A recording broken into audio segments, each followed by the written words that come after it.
Switzerland सुन्दर देश हो, स्विजरल्यान्डभन्दा जानु पर्दैन त्यहाँ। डाक्टर भट्टराई हिजो जुन काम गर्नुभयो नि, उहाँको व्यक्तित्व त, उहाँको सम्मान त एकदम कति माथि पुग्यो भने त पुरै छोडिदिनु। ये चिन्तन सोच बोकेका एकल एकल एकल जातीय ओली गइरहेको बाटो जनताको विरुद्धमा हो, देशको विरुद्धमा हो। के देश बेच्नेहरूले आज गर्छु भने ठिक छ, पत्याउने हुन्छ, नेपाली जनता पत्याउँछ। आफ्नो शासन जोगाउनलाई खोखला राष्ट्रवादको महाकालीमा गरेको अपराध लुकाउन खोजिएको हो। लोगोमा पनि झुन्ड्याउने रे, अरे यहाँ झुन्ड्याएर हुन्छ त जमिन ल्याएपछि नै झुन्ड्याउने हो, अग्ने कुरा हो। तपाईँ पत्याउनुहुन्न? एक पैसा पत्याउने ठाउँ भएको पत्याउने। नेपालको नक्सा छँदै त्यो प्रमाण देखाउनु पर्छ र, जुन दुनियाँलाई बेकु बनाउने। र 58 वर्ष पहिले तिमी जन्मनुभन्दा पहिले त्यो नक्सामा थियो। दिल्लीसम्म हाम्रो भनेर त्यो छापेपछि प्रमाण भयो। यस्तो वाहियात कुरा गरेर हुन्छ? नेपालको नक्सामा दिल्लीसम्म छाप्यो र हाम्रो प्रमाण हो, वार्ताको लागि भनेर हुन्छ? लायक सरकारहरूलाई के भन्छ नि, पदको आवश्यकतै छैन, आफै चाहिँ त्यो मिटाउनु भयो के। त्यसले उहाँ धन्यवादको पात्र हो वास्तवमा भन्ने हो भने। महन्त ठाकुरको हो त्यो नै झगडा, मनमुटाव भन्ने कुरा आएको थियो, त्यो वास्तविकता होइन। त्यस्तो होइन। वाटर डलर व्हाइट गोल्ड भन्छौँ हामी, वाटर डलर, त्यो डलरै आउने व्हाइट गोल्ड, सेतो सुन हो त्यो। सैकड़ों वर्षदेखि नेपालको पानी बगेको बगे, नेपाली जनता कङ्गाल भएको भए, अनि राष्ट्रवादी हामीले नाक फुलाउने जातीय राज्य कायम गर्न चाहन्छ, त्यसलाई गाली गर्ने हो के? त्यो दलित त अछुत हो, त्यसलाई त कुटी कुटी मारिदिनुपर्छ। यस्ता मानसिकता बोकेपछि अनि जबरजस्ती आएर सही गराएको हो शेरबहादुर देउपासँग। अमेरिकाले जबरजस्ती सही गराएको हो कि आफै गरेको हो? कागजमा कोरिदियो भने त राष्ट्रियता हो रे। सैकड़ों मान्छेको रगत बग्दाखेरि राष्ट्रियता होइन रे। कागजमा लेखेर हामी जग्गा फिर्ता पाउँदैन। ए नक्सामा भोट हाल्ने हो कि होइन? अरे तिमी कामै गलत गरेको हो। हार्दिक स्वागत छ। सर्वप्रथम त तपाईलाई, तपाईको पार्टीलाई हाम्रो एभरेस्ट सञ्चार प्रणालीको तर्फबाट हार्दिक शुभकामना छ। जसरी दुईटा पार्टी एक हुनुभएको थियो, निर्वाचन आयोगमा विधिवत रूपमा एक पार्टी भएर दर्ता गर्न सफल हुनुभयो, यसको लागि तपाईहरूलाई हार्दिक शुभकामना छ। धन्यवाद तपाईलाई र तपाईको एभरेस्ट मिडियालाई पनि धन्यवाद। Thank you. कोरोना कहरमा, कोरोनाको महामारीमा एकता घोषणा गर्नुभयो। त्यो एकता किन गर्नुभएको थियो, त्यो बाध्यता कसरी कहाँबाट सिर्जना भयो, त्यो धेरै बागमतीमा धेरै पानी बगिसक्यो, सबैलाई त्यो थाहा भइसकेको कुरा हो। तर यसरी 45 दिनमा निर्वाचन आयोगमा दर्ता हुनुपर्ने, बिचमा निकै माथापाछी चल्यो पद बाँडफाँडको, त्यसकारण अन्तिममा समय घर्काएरै तपाईँहरू जानुभयो भन्ने कुराहरू सञ्चार माध्यममा सुन्न पाइयो। यो कतिको साँचो थियो? कोहीले त यो अब यिनीहरू मिल्नै नसक्ने भए फुट्ने नै भए भनेर पनि लेखे, त्यो के थियो वास्तविकता महतोजी? स्वाभाविक हो, यस्ता आशंका हुनु पनि स्वाभाविकै हो। हजुर। र नेतृत्व व्यवस्थापन पनि कठिन काम नै हो। हेर्नुहोस्, जति सजिलो पार्टी फुट्न हुन्छ नि, जुट्न त्यतिकै गाह्रो हो। फुट्न त एक ठाउँमा छ, तोडिदियो, केही नियम कानुन चाहिँदैन, केही व्यवस्थापन गर्नु परेन। तर दुईवटा सङ्गठनलाई एक ठाउँमा ल्याउन बढी कठिन काम हो यो। त्यसैले त्यो कठिन काम पनि हामी हिजो पार गऱ्यौँ, धेरै कठिनाइका बावजुद। हामी बीच पनि नेतृत्व व्यवस्थापनको त सवाल त छ नि त, थियो त। हजुर। त्यसलाई कसरी व्यवस्थापन गर्ने, विधान कस्तो बनाउने, घोषणापत्र कस्तो बनाउने, अनि नेतृत्वको व्यवस्थापन के गर्ने, कसरी गर्ने, जिम्मेवारी साथीहरूमा कसरी विभाजन गर्ने, पदीय दायित्व के गर्ने, मान सम्मान कसरी कायम गर्ने, यो सवालहरू सरी, यो सवालहरू त हाम्रो अगाडि छँदै थियो नि त। तर के छ भने सबै काम गर्दै भ्याउँदो रहन्छ के। र हाम्रो बानी चाहिँ सबै काम अन्तमा गएर गर्ने। त यो 45 दिन मा जुन अन्तिम दिन भएपछि ल आज त गर्नै पर्ने हो, उपाय छैन भनेर त्यो चाहिँ काम गरियो। जे होस्, विभिन्न आशंकाहरूलाई हामी चिर्दै, चूँकि यो देशको आवश्यकतालाई सम्झेर हामीले यो एकता प्रक्रिया अगाडि बढाएका थियौँ। वैकल्पिक शक्ति निर्माणको प्रयोजनको लागि जनताले यो मुलुकमा विकल्प खोजिरहेको छ। त्यो वैकल्पिक शक्ति एउटा शक्तिशाली राजनीतिक ताकत चाहियो, विगत 25-30 वर्षमा जुन अवस्था देखियो कम्युनिस्ट काङ्ग्रेस जस्ता पार्टीहरूको, त्यसबाट परिवर्तनको आभास जनताले गर्न पाइरहेको छैन। जनता सुशासन र समृद्धि पाउन सकिरहेको छैन। जनता पहिचान र अधिकारका जुन सवाल उठ्दै आएको त्यो पाउन सकिरहेको छैन। त यो सबै यो जुन सवाल हो, यो सवालको लागि जनता विकल्प खोजिरहेछ। कहाँ जाने, के गर्ने? अब यो त सकिरहेको छैन, यिनीहरू 2/3 माग्यो त्यो पनि दियो, त्यो पनि सक्दैन, के गर्ने हो भनेपछि विकल्प कहाँबाट ल्याउने? आकाशबाट आउँदैन, भएको राजनीतिक दलबाट नै खोज्ने हो। त तेस्रो पार्टी हाम्रो के भन्छ राष्ट्रिय जनता पार्टी र चौथो समाजवादी पार्टी, 4वटा पार्टी त छ यो देशमा। त 2वटा पार्टी त गर्नै सकेन भने बाँकी 2वटा पार्टी जुन गर्छु भने भनिरहेको छ, त एक्लै गर्न सकिने अवस्था थिएन। त मिल्नै पर्यो। त पहिले यो तेस्रो र चौथो पार्टी मिल्नु पर्यो भने एकीकरण गर्नु पर्यो। त्यो एकीकरण गरिसकेपछि फेरि पहिचानवादी, अधिकारवादी, शासन सुशासन समृद्धि चाहने सबै जमातलाई जमाएर एउटा विकल्प दिनुपर्छ। नेपाली जनताको माग हो, हिमाल पहाड तराई मधेसको जनताको माग हो। यो पालि मधेसमा मात्रै राजनीति गरेर, थोरौटा मात्रै राजनीति गरेर वा जनजाति छुट्टै राजनीति गरेर, दलित छुट्टै राजनीति गरेर भएन। सबै चाहिँ परिवर्तन चाहने जमात एक ठाउँमा आउनुपर्छ र एउटा विकल्प तपाईँहरू दिनुहोस्। त्यो जुन माग हो, त्यो प्रयोजनको लागि जब हामी एकताको कुरा गऱ्यौँ 1 साल पहिले, त त्यो खास उद्देश्यको लागि जब गरिन्छ नि, अनि बाध्यात्मक अवस्था हुन्छ, त्यो उद्देश्य प्राप्तिको लागि गर्नुपर्छ। त्यसैले 45मा दिनमा अलिकति नमिले पनि, अलिकति कुराहरू त्यहाँ अझ पनि मिलाउनु त बाँकी छ नि हाम्रो त त्यो नमिले पनि अब आज अन्तिम दिन दर्ता गराइहाल्नु, बाँकी कुरा मिलाउँदै गरौँला भनेर हामी हिजो दर्ता गरायौँ नि त। त्यसैले एउटा खास उद्देश्यको लागि एउटा दृढ इच्छा शक्ति लिएर हामी एकट्ठा भएका हौँ र त्यसैको परिणाम थियो कि विभिन्न आशंकाको बावजुद, विभिन्न कठिनाइको बावजुद यहाँ जुन नेपालको राजनीतिमा जुन चरित्र हो, विभाजन भन्छ यो चाहिँ फुट्ने, के भन्छ यो कुरा नमिल्ने, अनि एकले अर्कोलाई पचाउन नसक्ने, यस्ता छ नि त आकाङ्क्षा, महत्त्वाकाङ्क्षा धेरै चाहिँ भइहाल्यो भनौँ न। अब त्यो शब्द म प्रयोग नगरौँ। आकाङ्क्षा महत्त्वाकाङ्क्षा धेरै भइहाल्यो। मैले त्यो किन जोडेँ भने नि म चाहिँ जस्तो त्यसैले म यो टुङ्ग्याएँ। त्यसैले यो प्रयोजनको लागि, यो खास उद्देश्यको लागि गर्नुपर्ने नै थियो। त्यसैले हामी एउटै मिसन भएपछि, एउटै मानसिकता भएपछि हामी कठिनाइको बावजुद पनि हिजो चाहिँ जसरी पनि आज कानुनी प्रक्रिया पुरा गरिदिउँ, बाँकी कुरा गर्दै गरौँला। त्यो साथ हिजो हामी चाहिँ निर्वाचन आयोगमा 45औँ दिनमा जनता समाजवादी पार्टी विधिवत रूपमा चाहिँ हामी दर्ता गराइदियौँ। त्यो नभए डु अर डाईको अवस्थामा तपाईँहरू मर या गरको अवस्थामा हुनुहुन्थ्यो। त्यो गर्नै पर्ने थियो, गर्नु पनि भयो। मान्छेमा एक प्रकारको आशा, उत्साह तपाईँहरूका मतदाता, तपाईँहरूका शुभेच्छुहरूमा छ के।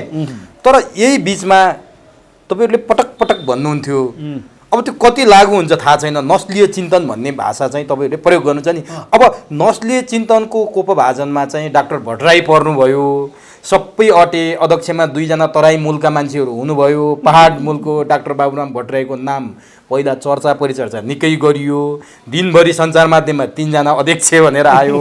पछि त टिपेक्स लायो डाक्टर भट्टराईको नाममा, चौथो परियतामा जानु पर्यो, भट्टराईमाथि ठुलो वज्रपात भयो भनिरहेको छ है। यो वास्तविकता चाहिँ के हो, यो भनिदिनु पर्छ तपाईँले आज। अब के छ भने पहिलो कुरा त के भने यो मुलुकमा नस्लीय चिन्तन सोच प्रवृत्ति हो, प्रवृत्ति हो। तो प्रवृत्ति एकल जातीय चिन्तन सोचबाट उब्जेका नस्लीय चिन्तन सोच प्रवृत्तिबाट डाक्टर बाबुराम भट्टराई माथि उठ्न खोजेको, माथि निस्केको, त्यो चाहिँ उहाँको स्वभाव, त्यो अनुसार उहाँको गतिविधि चाहिँ देखिएको छ। न त एउटा पार्टीमा त हुनुहुन्थ्यो, सेकेन्ड म्यान हुनुहुन्थ्यो, त्यत्रो ठुलो पार्टीमा त्यत्रो जनयुद्ध हाँकेरै आउनुभयो।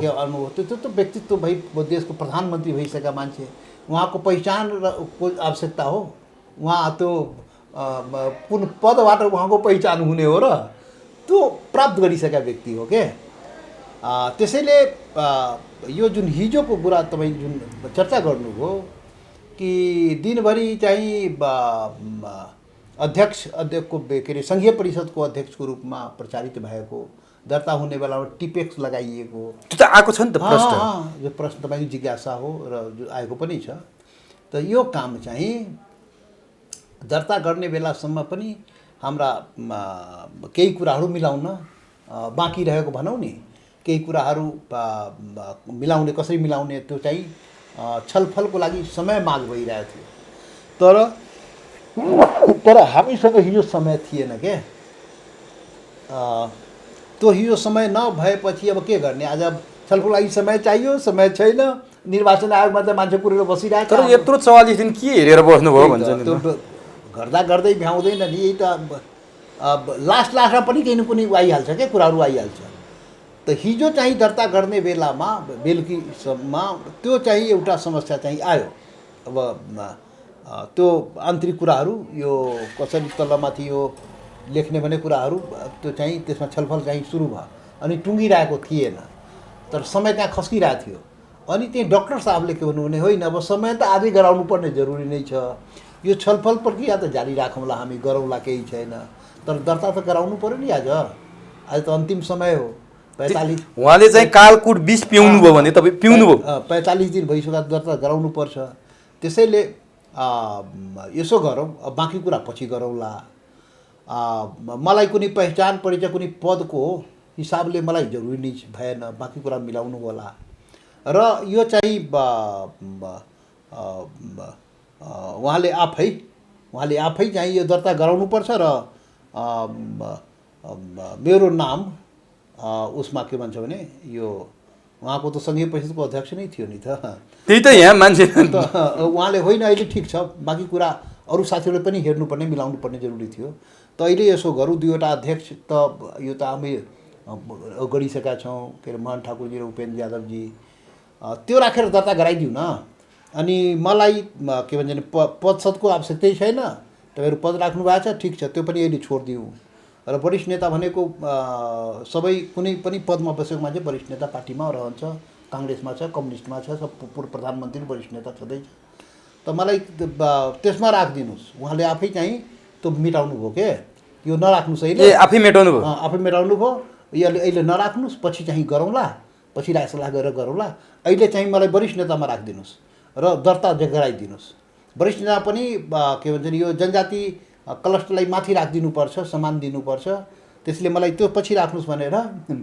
त्यो चाहिँ उसमा के भन्छ चौथो नम्बर अशोक राईको पछि चौथो नम्बरमा त्यहाँ राखिदिनुहोस् मलाई र पछि मिलाएपछि गरौँला अहिले सम्मान दिउँ भनेपछि उहाँको तर्फबाट नि त्यो प्रस्ताव आएपछि अब दर्ताको समय पनि खसिरहेको थियो र उहाँले एउटा निकास दिनुभयो एउटा बाटो देखाउनु भयो अनि ल ठिकै छ अहिले गराइदिउँ भनेर त्यसमा उहाँले उहाँकै के अरे एउटा भनौँ नि समाधानका उपाय त्यति बेला दर्ताको लागि उहाँले देखाउनु भयो र त्यो अनुसार चाहिँ हिजो पार्टी दर्ता भयो त्यसैले उहाँ धन्यवादको पात्र हो वास्तवमा भन्यो भने न त अझ लामो छलफल चलाएको भए त हिजो दर्ता गर्न अप्ठ्यारो हुन सक्थ्यो तर हिजो नै दर्ता गराउनु भनेपछि बाबुराम भट्टराईले सजिलो बनाइदिनु भयो दर्ताको लागि बिल्कुल बिल्कुल किनभने बाबुराम भट्टराईलाई त वरिष्ठ नेता भनेको जो सुकै पनि बस्ने पद हो त्यो के वरिष्ठ नेता भनेको बाबुरामलाई डाक्टर बाबुराम भट्टराईजीलाई सङ्घीय परिषदको अध्यक्ष भएपछि पहिचान परिचय हुन्छ बडा सम्मान पाउँछ त्यो चाहिँ कसैले सोच्छ भने त्यो सूर्यलाई दीपक देखाए जस्तो हुन्छ तर नि त्यसैले त्यो कुरा होइन त्यो चाहिँ हिजो चाहिँ त्यो संस्थाको लागि उहाँको तर्फबाट आएको प्रस्ताव अनुसार गरिएको हो र दर्ता भइसकेपछि बाँकी जति कुरा बाँकी छ हाम्रो त्यसमा छलफल गएर अनि सबै मिलाउनु पर्ने दायित्व जिम्मेवारी बाँडफाँड गर्नुपर्ने पद बाँडफाँड गर्नुपर्ने सबै साथीहरू बाँकी नै छ नि त अनि त्यति बेला सँगै सबै गरौँला भनेर त्यो उहाँले भन्नुभएपछि त्यो सल्लाह अनुसार हामी गरेका हौँ सल्लाहबाट तर तपाईँले यो भन्नुभयो कतिपय सञ्चार माध्यम एकदमै राम्रै सञ्चार माध्यम है रेपुटेड सञ्चार माध्यममै कस्तो कुरा आयो भने यो खासको लडाइँ भनेको राष्ट्रिय जनता पार्टी र समाजवादी पार्टीले अध्यक्षको मर्यादा क्रममा कलाई राख्ने भन्ने विवाद हो र यो विवाद पनि मुख्यतया डाक्टर बाबुराम भट्टराई र महन्त ठाकुरमा को चाहिँ सिनियर र कसले चाहिँ धेरै अधिकार पाएको अध्यक्ष हुने भन्नेमा विवाद हो त्यसकारण महन्त ठाकुरसँगको विवादले बाबुराम भट्टराई चौथो वरियतामा जानुभयो भनेर भनिरहेछन् क्या यो विवाद किनभने महन्त ठाकुरलाई मानार्थ अध्यक्ष बनाउने भन्ने समाजवादीको कुरा थियो रे के हो है वास्तविकता तपाईँले भनिदिनु होला समाजवादीको कुरा त्यो थियो रे अनि उपेन्द्र यादव र डाक्टर बाबुराम भट्टराई अध्यक्ष हुने तर तपाईँहरूले त्यो स्वीकार्य भएन यही कुरामा महन्त ठाकुरले मुखै बिगार्नु भयो रे मुखै मलिनो बनाइसकेपछि बाबुराम भट्टराई त्यो पनि म यो तेस्रोमा वरियतामा होइन म चौथोमै जान्छु, म महन्त ठाकुरभन्दा मुनि होइन, म चौथोमै जान्छु भनेर जानुभयो भन्ने कुरा गरिरहेछन् है। यो के हो वास्तविकता? यसरी आइरहेछ है। ठिकै छ, अब आफ्नो के अरे व्याख्या होला मान्छेहरूको, त्यसमा मेरो कुनै भनाइ छैन। तर के छ भने दुईवटा पार्टीको एकीकरण गर्दाखेरि एउटा सिद्धान्त हामीले प्रतिपादन गऱ्यौँ। बाँकी सबै कुरा छोडेर गत 10 गते, वैशाख 10 गते राति हामी घोषणा गऱ्यौँ नि अचानक। त्यसको विषय त आइसक्यो, त्यो सबैलाई थाहा। त्यसमा एउटा सिद्धान्त मात्रै हामीले लेख्यौँ कि दुईटी पार्टी एकता गर्ने, बराबरीको आधारमा एकता गर्ने भन्यौँ। त्यसैले त्यो सुरुदेखि नै हाम्रो कुरा भइरहेको थियो, दुईटी पार्टीको के भन्छ समानताको आधारमा हुने हो। र समानताको आधारमा गर्दाखेरि पद के भन्छ नि यो जिम्मेवारी दायित्व सबैमा चाहिँ दुईटी पार्टीलाई के अरे वितरण हुने गरी चाहिँ गर्नुपर्छ। त्यो आधारमा नै त्यो चाहिँ दुईवटा अध्यक्ष राख्नुपर्ने, त्यो समानताको सिद्धान्तको आधारमा हामीले राखेका हौँ। अब दुईवटा अध्यक्ष राख्यौँ। त्यो आज कान्तिपुरले लेख्यो नेकपा मोडेल समाजवादी देखियो नि त त्यो। तर त्यो होइन, त्यो ठ्याक्कै होइन। त्यो प्रश्न पार्न चाहन्छु, नेकपा मोडेल हुँदै हो। दुईवटा अध्यक्ष भए पनि नेकपा मोडेलमा त कसले के अधिकार प्रयोग गर्छ हामीले थाहा भएन। तर हाम्रो के अन्डरस्ट्यान्डिङ छ भने दुईवटा अध्यक्ष भए पनि दुईटी अध्यक्षको जिम्मेवारी चाहिँ बाँटिन्छ, क्लियर हुन्छ, दायित्व क्लियर हुन्छ। दुईवटा अध्यक्ष भए पनि काम त थुप्रो छ नि। कुनै अध्यक्षले यो काम गर्ने, कुनै अध्यक्षले यो काम गर्ने, त्यो हामी जिम्मेवारीको बाँडफाँड गर्छौँ क्या दुईटी अध्यक्षमा। त्यसैले दुईवटा अध्यक्ष राख्ने त ऊ नै थियो, त्यो समझदारी अनुसार नै गरेको हो। त्यसैले त्यो चाहिँ समझदारी अनुसार नै भयो। डाक्टर साहबको त भने नि त्यति बेला अब कहाँ कुन नाउँ राख्ने त्यसमा अलि भयो, नाउँ कुन ठाउँमा राख्ने, अब त्यो अलिकति त्यो छलफलको माग गर्यो, सबैले माग गर्यो के छलफल कुन नाउँ कसरी राख्ने भनेर। अनि तर त्यो चाहिँ त्यसमा के भन्छन् यो ठाकुरजीलाई उसमा अध्यक्षमा 1 नम्बरमा, त्यसपछि अर्को अध्यक्षमा बाबुराम भट्टराई डाक्टर, त्यसपछि उपेन्द्र राई, त्यसरी चाहिँ त्यो भइरहेको थियो क्या। अनि त्यसलाई कसरी मिलाउने भनेर त्यो चाहिँ भइरहेको थियो। त्यसले गर्दाखेरि हिजो अब ठिकै छ, बाँकी कुरा पछि गरौँला। त्यो चाहिँ अब वरिष्ठ नेतामा उहाँले राखेपछि त मेरो त जहाँ राखे पनि भयो नि त, उहाँले भन्नुभयो नि त, जहाँ राखे पनि भयो नि त। त्यो हिसाबले चाहिँ उहाँले नि सल्लाह दिनुभयो। तर खास झगडा चाहिँ बाबुराम भट्टराई र उपेन्द्र के अरे महन्त ठाकुरको हो। त्यो मनमुटाव है, मनमुटाव भन्ने कुरा आएको थियो, त्यो वास्तविकता होइन। होइन त्यस्तो होइन, त्यो होइन, त्यो व्यक्तिगत कसैको। तर नि अब सामाजिक सञ्जालमा त के छ भने नि महतोजी, बाबुराम भट्टराईमाथि वज्रपात भयो, बाबुराम भट्टराई माओवादीबाट फट्केर तावामा तातो भयो भनेर फड्केर आउनुभएको थियो, भुङ्रामा पर्नुभयो। आज बाबुराम भट्टराईमाथि होइन तपाईहरू मधेस केन्द्रित दलका नेताहरूले ठुलो अपमान गर्नुभयो। जो पूर्व प्रधानमन्त्री भइसकेका मान्छे, त्यत्रो चाहिँ नि के अरे हाम्रो समाजवादी पार्टीको अध्यक्ष भइसकेका मान्छे, डाक्टर जस्तो मान्छे, यत्रो चाहिँ नि सबै कुराबाट सम्मानित व्यक्तित्वलाई चौथो वरियतामा ल्याउँदाखेरि ठुलो अपमान भयो। भलै एकजना कमल थापाले मात्रै स्वागत गर्नुभएको छ है, नत्र जतासुकै डाक्टर भट्टराईको आलोचना छ। भट्टराई यहाँ नस्लीय चिन्तन सोच बोकेका मानसिकता भएकाहरूलाई अलि थाहा छैन मलाई। तर डाक्टर भट्टराई हिजो जुन काम गर्नुभयो नि, उहाँको व्यक्तित्व त, उहाँको सम्मान त एकदम कति माथि पुग्यो भने त पुरै छोडिदिनु। डाक्टर भट्टराईले हिजो जुन देखाउनु भयो त्यो चाहिँ त्यसको सन्देश पुरै देशमा गएको छ, पुरै आदिवासी जनजातिमा गएको छ, मधेसमा गएको छ, सबै ठाउँमा गएको छ। बन्द गर्नु कि त्यो चाहिँ डाक्टर भट्टराई तपाईँले भने जस्तै पूर्व प्रधानमन्त्री भएको मान्छे, माओवादी पोजिसन भएको मान्छे र यो वैकल्पिक शक्ति निर्माणको लागि, एउटा परिवर्तनको लागि जुन शक्ति निर्माण गर्नुपर्ने हो, अल्पमतको शासन बहुमतमाथि जुन भइरहेको हो, नस्लीय चिन्तन र सोचको आधारमा जुन शासन भइरहेको, एकल जातीय आधारमा जुन शासन भइरहेको, त्यसको विरुद्धमा समानताको लागि, बराबरीको लागि, सामाजिक न्यायको लागि, समृद्धि र सुशासनको लागि जुन डाक्टर बाबुराम भट्टराई विद्रोह गरेर आउनुभयो, त्यो उद्देश्य प्राप्तिको लागि जुन सुकै पनि त्याग गर्न सक्छु, त्यो पनि सन्देश डाक्टर साहबले पुरै देशलाई दिनुभयो। त्यो हिसाबले बुझे पनि त हुन्थ्यो नि त, उहाँको इन्टेन्सन, उहाँको सदिच्छा त्यो पो हामी देख्यौँ हिजो। त्यसैले त्यसरी सोचे पनि हुन्थ्यो।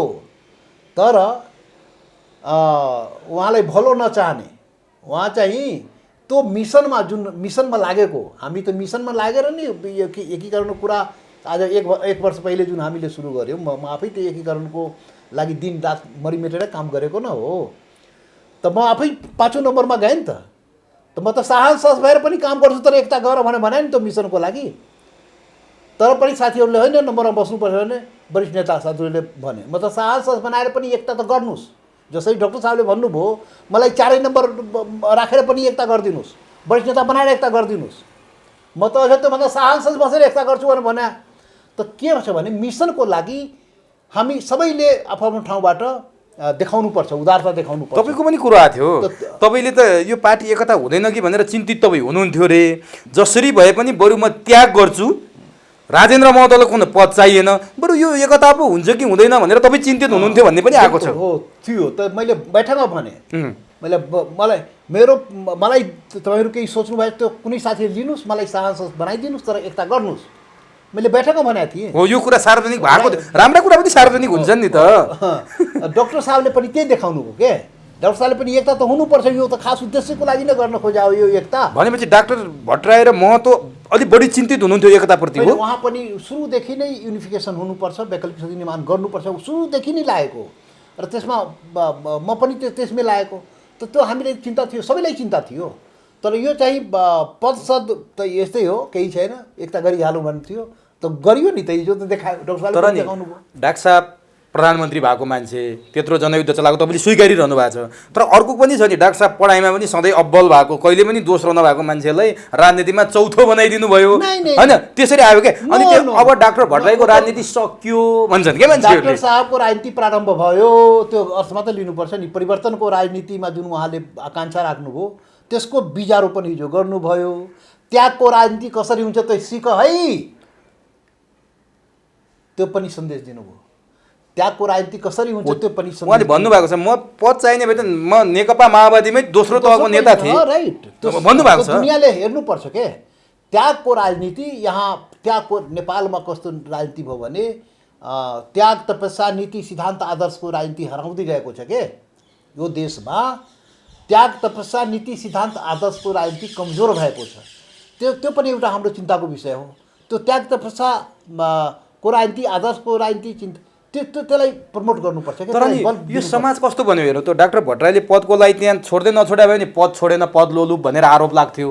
आज डाक्टर भट्टराईले सेक्रिफाइस गर्नुभयो, कन्ट्रिब्युसन गर्नुभयो पार्टी एकताको लागि, त्यहाँ पनि उहाँको क्रिटिसाइज भएको छ। नै त्यो त्यस्तो मानसिकता त्यस्तो मान्छे छ भने पदको लागि माराकाट गर्ने, स्वार्थको लागि माराकाट गर्ने, मुलुक देश र जनताको लागि नसोच्ने, भ्रष्टाचार चरम सीमामा पुग्ने, अत्याचार पुग्ने, दलितलाई कुटी कुटी मारिदिने, मधेसीलाई हेऱ्यो भने त्यसलाई गाली गर्ने, त्यसलाई अपमान गर्ने, त्यसलाई भारतीय भनिदिने, त्यो शेर्पा तामाङ राई लिम्बू गुरुङ भोटे मगर नेवारलाई हेऱ्यो भने यो त निकृष्ट हो, यो चाहिँ त्यो भनिदिने, थारूलाई त्यो त थरुवा भने खत्तम भने उसलाई त्यो दलितलाई त यो जुन मानसिकता हो त्यो मानसिकताले त मुलुकलाई त उयो गर्दैन नि।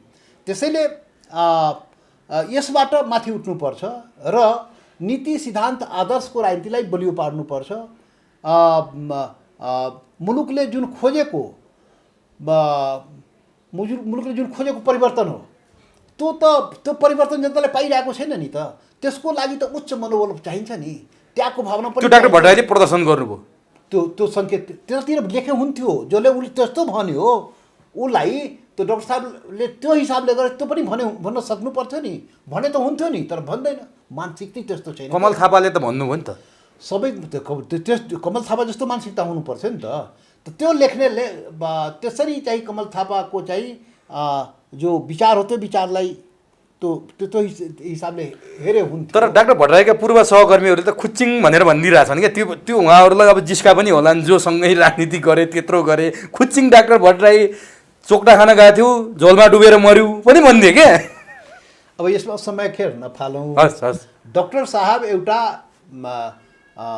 त्यागको चाहिँ त्यो नमुना देखाउनु। अब तपाईँहरूको समर्थन उहाँलाई छ, त्यो चाहिँ देशको जनताले बुझ्नुपर्छ र एउटा सम्मान, एउटा आदिवासी जनजाति, शोषणमा परेका जनता, थारू मधेसी लगायत जो पहिचान अधिकारको राजनीति पनि गरिरहेको छ, त्यस्तोलाई पनि सम्मान गर्नुपर्छ। हेर है तो खास गरेर नस्लीयहरूले चाहिँ सबक लिनुपर्छ तर क्या। डाक्टर साहबले मनमा कुण्ठा राखेर गरे त होइन नि नहीं यो। नहीं नहीं नहीं, उहाँकै प्रस्तावमा उहाँले नै त्यो चाहिँ गर्नुभएको। अब तपाईँहरूको बिचमा पूर्ण एकता छ, कसै बिच मतभेद छैन, सबै बिच। नहीं नहीं, मतभेद त हुने सवाल किन मतभेद हुन्छ? हामी मतभेद गएर वैकल्पिक थोरै जो निर्माण गर्न सक्ने। राजेन्द्र महतो, उपेन्द्र यादव, महन्त ठाकुरहरू अरू लगायत जति खुसी हुनुहुन्छ, डाक्टर भट्टराई पनि उति खुसी हुनुहुन्छ नि। यति भए तपाईँहरूको पार्टीमा अब कुनै विवाद रहँदैन।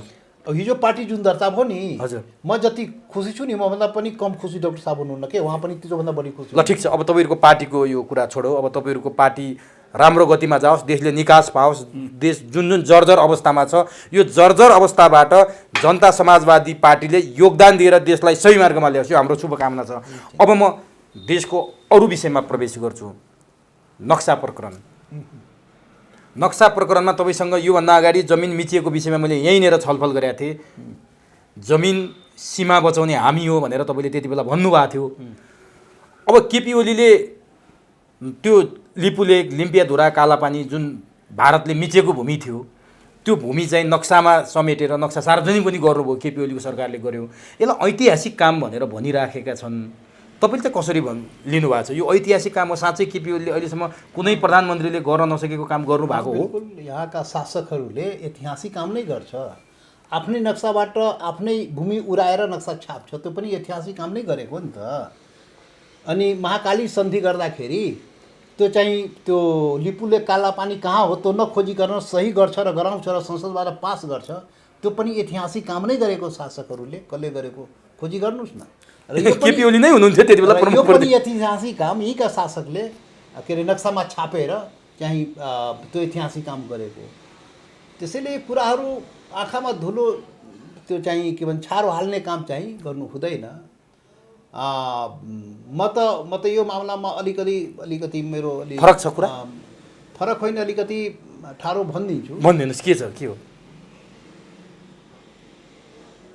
यो मुलुकमा राष्ट्रघातको परिभाषा ठिकसँग गर्नुपर्छ, राष्ट्रघातीलाई ठिकसँग पहिचान गर्नुपर्छ र राष्ट्रघातीहरू ल्याएर त्यो टुडी खेलमा झुन्ड्याउनुपर्छ के। यो नस्लीय चिन्तन, सोच, खोखला राष्ट्रवाद यो हुँदैन। यो चाहिँ यो कति पीडा भइरहेको छ नि यो कुरा भन्दाखेरि। तपाईँ भनिदिनुहोस् के हो त्यो?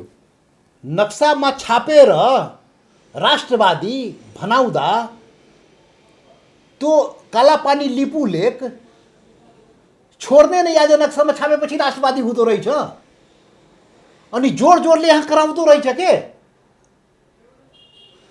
अरे उसले जसले यो भूमि गुमाएको, जसले नक्सा विगतको नेपालको नक्सा आजभन्दा 50-100 वर्ष 50-60 वर्ष पहिले 58 वर्ष भयो, 58 वर्ष पहिले आफ्नै भूमिलाई छोडेर नक्सा छाप्ने जो शासकहरूको राष्ट्रघातीको पहिचान गर्नुपर्ने थियो के।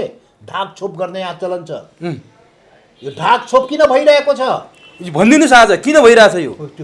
नेपाली जनताले खोज्नु पर्यो, यो असली राष्ट्रवादीले खोज्नु पर्यो, यो खोखला राष्ट्रवादीले नाङ्गो पार्नु पर्यो।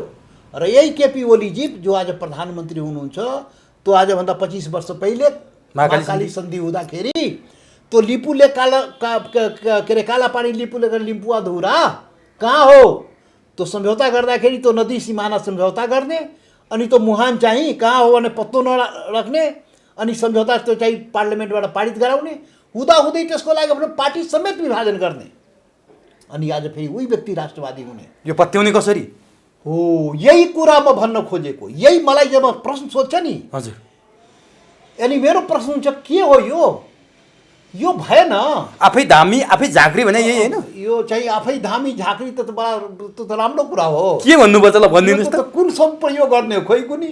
आफू देश बेचुवा अनि आफू चाहिँ के भन्छ यो चाहिँ नक्सा बनाएर जमिन फिर्ता बनाएर जनतालाई म त राष्ट्रवादी अनि संसदमा बिल ल्याउने के भन्छ नि त्यो कागजमा नछापेर भएपछि यहाँ पनि झुन्ड्याउने रे के भन्छ नि लोगोमा पनि झुन्ड्याउने रे। अरे यहाँ झुन्ड्याएर हुन्छ त जमिन ल्याएपछि नै झुन्ड्याउने हो।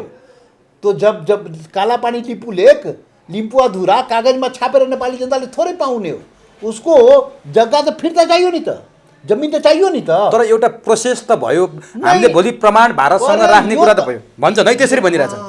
यो फेरि ठग्ने कुरा भइरहेछ, यो ठग्ने कुरा हो। तपाईँ पत्याउनुहुन्न? एक पैसा पत्याउने एक पैसा पत्याउने ठाउँ भएको पत्याउने त यी देश बेच्नेहरूले आज गर्छु भने ठिक छ, पत्याउने हुन्छ, नेपाली जनता पत्याउँछ। त्यो गएर फिर्ता ल्याउन, वार्ता गरेर फिर्ता ल्याउन, या तिमी लडाइँ गरेर फिर्ता ल्याउने हो। लडाइँ गर्ने त अवस्था त छैन नि। भारत वा चीनसँग सैनिक युद्ध गरेर त हाम्रो भूमि त फिर्ता पाउने अवस्था छैन, त्यो परिस्थिति पनि छैन, त्यो सपना पनि हामीले चिताउनु हुँदैन। हाम्रो सम्बन्ध पनि यस्तो छ र त्यो चाहिँ गर्नु पनि त्यो मतलब सोच्नु बेकार छ।